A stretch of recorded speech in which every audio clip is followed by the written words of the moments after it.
Aventure d'Alice au pays des merveilles par Lewis Carroll.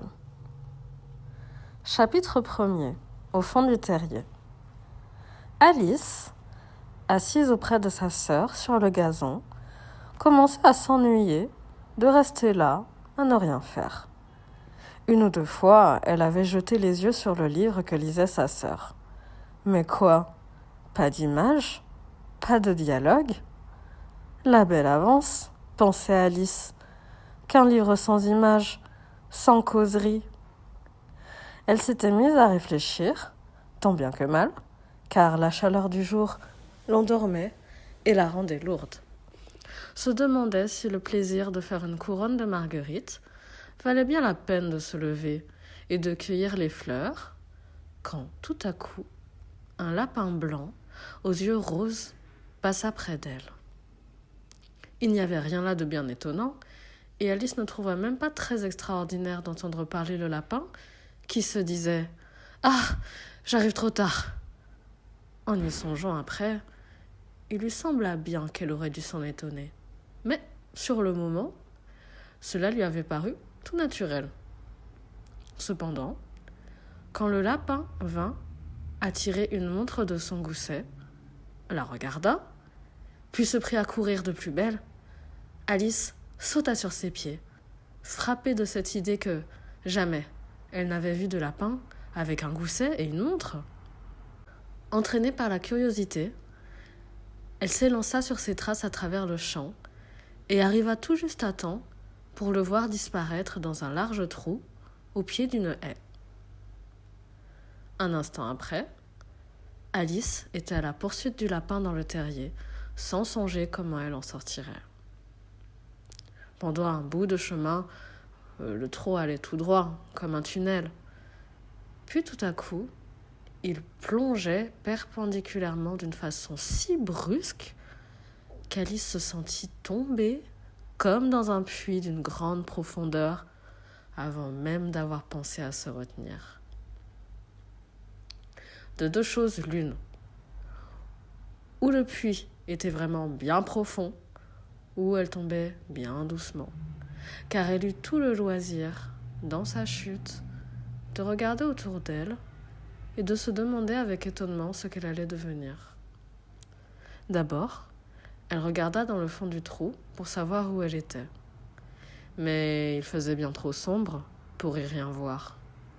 Ensuite, elle porta les yeux sur les parois du puits et s'aperçut qu'elles étaient garnies d'armoires et d'étagères.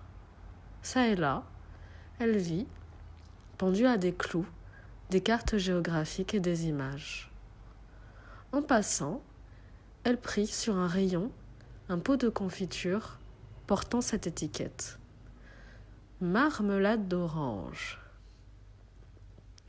Mais à son grand regret, le pot était vide. Elle n'osait le laisser tomber dans la crainte de tuer quelqu'un. Aussi, s'arrangea-t-elle de manière à la déposer en passant dans une des armoires. « Certes, dit Alice, après une chute pareille, je ne me moquerai pas mal de dégringoler l'escalier. Comme ils vont me trouver brave chez nous. Je tomberai du haut des toits que je ne me ferai pas entendre une plainte, ce qui était bien probable. Tombe, tombe, tombe. Cette chute n'en finira donc pas. Je suis curieuse de savoir combien de mal j'ai déjà fait, dit-elle tout haut. Je dois être bien près du centre de la Terre. Voyons donc. Cela serait à 4000 milles de profondeur, il me semble. Comme vous voyez, Alice avait appris pas mal de choses dans ses leçons. Et bien que ce ne fût pas là une très bonne occasion de faire parade de son savoir, vu qu'il n'y avait point d'auditeurs, cependant, c'était un bon exercice que de répéter sa leçon. Oui, c'est bien, à peu près cela. Mais alors, à quel degré de latitude ou de longitude est-ce que je me trouve ? Alice n'avait pas la moindre idée de ce que voulait dire latitude ou longitude, mais ces grands mots lui paraissaient beaux et sonores. Bientôt, elle reprit. Si j'allais traverser complètement la terre, comme ce serait drôle de se trouver au milieu de gens qui marchent la tête en bas. Aux antipathies, je crois.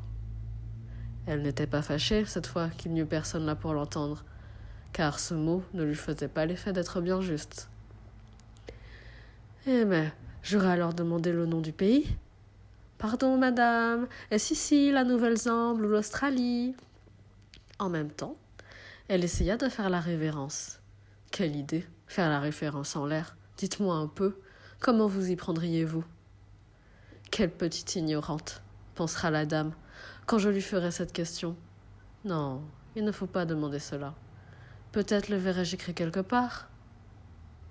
Tombe, tombe, tombe. Donc Alice, faute d'avoir rien de mieux à faire, se remise à se parler. Dina remarquera mon absence ce soir, bien sûr. Dina, c'était son chat. Pourvu qu'on n'oublie pas de lui donner sa jatte de lait à l'heure du thé. Dina, ma minette, connais-tu ici avec moi ? Il n'y a pas de souris dans les airs, j'en ai bien peur. Mais tu pourrais attraper une chauve-souris ? Et cela ressemble beaucoup à une souris, tu sais. Mais les chats mangent-ils les chauves-souris ? Ici, le sommeil commença à gagner Alice. Elle répétait, à moitié endormie. Les chats mangent-ils les chauves-souris ? Les chats mangent-ils les chauves-souris ? Et quelquefois, les chauves-souris mangent-elles les chats ? Car vous comprenez bien que, puisqu'elle ne pouvait répondre ni à l'une ni à l'autre de ces questions, peu importait la manière de les poser. Elle s'assoupissait et commença à rêver qu'elle se promenait, tenant Dina par la main, lui disant très sérieusement « Voyons, Dina, dis-moi la vérité. As-tu jamais mangé des chauves-souris ?» Quand tout à coup, pouf, la voilà étendue sur un tas de fagots et de feuilles séchées. Et elle a fini de tomber. Alice ne s'était pas fait le moindre mal. Vite, elle se remet sur ses pieds et regarde en l'air. Mais tout est noir là-haut. Elle voit devant elle un long passage et le lapin blanc qui court à toutes jambes. Il n'y a pas un instant à perdre. Alice part comme le vent et arrive tout juste à temps pour entendre le lapin dire, tandis qu'il tourne le coin, « Par ma moustache et mes oreilles, comme il se fait tard !» Elle n'en était plus qu'à 2 pas, mais le coin tourné, le lapin avait disparu. Elle se trouva alors dans une salle longue et basse, éclairée par une rangée de lampes pendues au plafond. Il y avait des portes tout autour de la salle. Ces portes étaient toutes fermées. Et, après avoir vainement tenté d'ouvrir celle du côté droit, puis celle du côté gauche, Alice se promena tristement au beau milieu de cette salle, se demandant comment elle en sortirait. Tout à coup, elle rencontra sur son passage une petite table à 3 pieds, en verre massif, et rien dessus qu'une toute petite clé d'or. Alice pensa aussitôt que ce pouvait être celle d'une des portes. Mais hélas, soit que les serrures fussent trop grandes, soit que la clé fût trop petite, elle ne put toujours en ouvrir aucune. Cependant, ayant fait un second tour, elle aperçut un rideau placé très bas et qu'elle n'avait pas vu d'abord. Par derrière se trouvait encore une petite porte, à peu près 15 pouces de haut.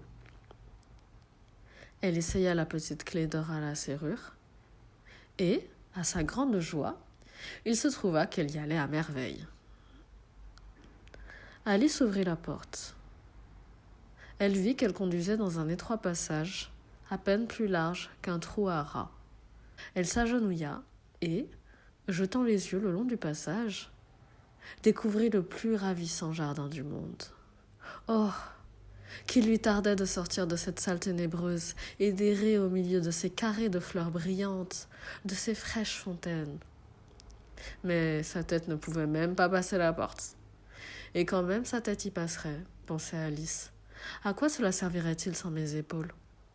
Oh, que je voudrais donc avoir la faculté de me fermer comme un télescope. Ça se pourrait peut-être, si je savais comment m'y prendre. Il lui était déjà arrivé tant de choses extraordinaires qu'Alice commença à croire qu'il n'y en avait guère d'impossible. Comme cela n'avançait à rien, de passer son temps à attendre à la petite porte, elle retourna vers la table, espérant presque y trouver une autre clé, ou tout au moins quelques grimoires donnant les règles à suivre pour se fermer comme un télescope. Cette fois, elle trouva sur la table une petite bouteille, qui certes n'était pas là tout à l'heure. Au cou de cette petite bouteille était attachée une étiquette en papier avec ces mots « Buvez-moi » admirablement imprimés en grosses lettres. C'est bien facile à dire « Buvez-moi », mais Alice était trop fine pour obéir à l'aveuglette. « Examinons d'abord », dit-elle, et voyons s'il y a écrit dessus « poison » ou non, car elle avait lu, dans de jolis petits contes, que des enfants avaient été brûlés, dévorés par des bêtes féroces, et qu'il leur était arrivé d'autres choses très désagréables. Tout cela pour ne s'être pas souvenu des instructions bien simples que leur donnaient leurs parents. Par exemple, que le tissonnier chauffé à blanc brûle les mains, qui le tiennent trop longtemps, que si on se fait au doigt une coupure profonde, il saigne d'ordinaire. Et elle n'avait point oublié que si l'on boit immodérément d'une bouteille marquée poison, cela ne manque pas de brouiller le cœur tôt ou tard. Cependant, comme cette bouteille n'avait pas marqué poison, Alice se hasarda à en goûter le contenu et le trouvant fort bon. En fait, c'était comme un mélange de tarte aux cerises, de crème d'ananas, de dinde truffée, de nougat et de rôti au beurre. Elle eut bientôt tout avalé. « Je me sens toute drôle, » dit Alice. « On dirait que je rentre en moi-même et que je me ferme comme un télescope. » C'est bien ce qui arrivait en effet. Elle n'avait plus que 10 pouces de haut et un éclair de joie passa sur son visage à la pensée qu'elle était maintenant de la grandeur voulue pour pénétrer par la petite porte dans ce beau jardin. Elle attendit pourtant quelques minutes pour voir si elle allait rapetisser encore. Cela lui faisait bien un peu peur. « Songez donc, » se disait Alice, « je pourrais bien finir par m'éteindre comme une chandelle. Que deviendrais-je alors ?» Et elle cherchait à s'imaginer l'air que pouvait avoir la flamme d'une chandelle éteinte, car elle ne se rappelait pas avoir jamais rien vu de la sorte.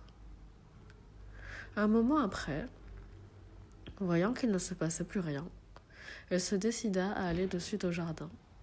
Mais hélas, pauvre Alice, en arrivant à la porte, elle s'aperçut qu'elle avait oublié la petite clé d'or. Elle revint sur ses pas pour la prendre sur la table. Bah, impossible d'atteindre à la clé qu'elle voyait bien clairement à travers le verre. Elle fit alors tout son possible pour grimper le long d'un des pieds de la table, mais il était trop glissant. Et enfin, épuisée de fatigue, la pauvre enfant s'assit et pleura.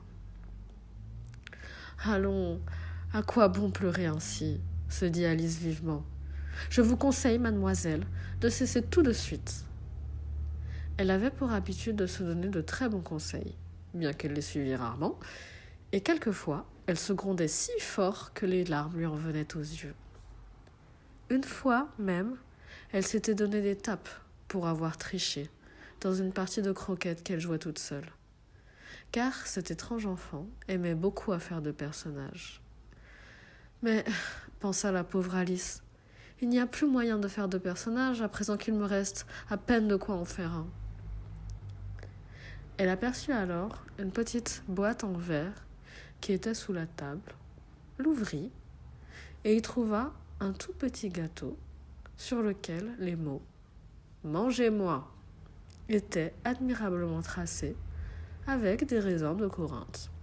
« Tiens, je vais le manger, » dit Alice. « Si cela me fait grandir, je pourrai atteindre à la clé. Si cela me fait rapetisser, je pourrai ramper sous la porte. D'une façon ou de l'autre, je pénétrerai dans le jardin. Et alors, arrive que pourra. » Elle mangea donc un petit morceau du gâteau, et portant sa main sur sa tête, elle se dit tout inquiète. Lequel est-ce ? Lequel est-ce ?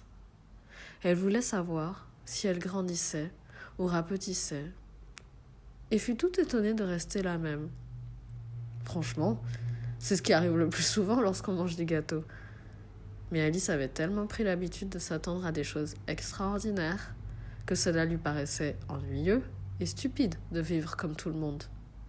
Aussi, elle se remit à l'œuvre et eut bien vite fait disparaître le gâteau. Fin du chapitre 1.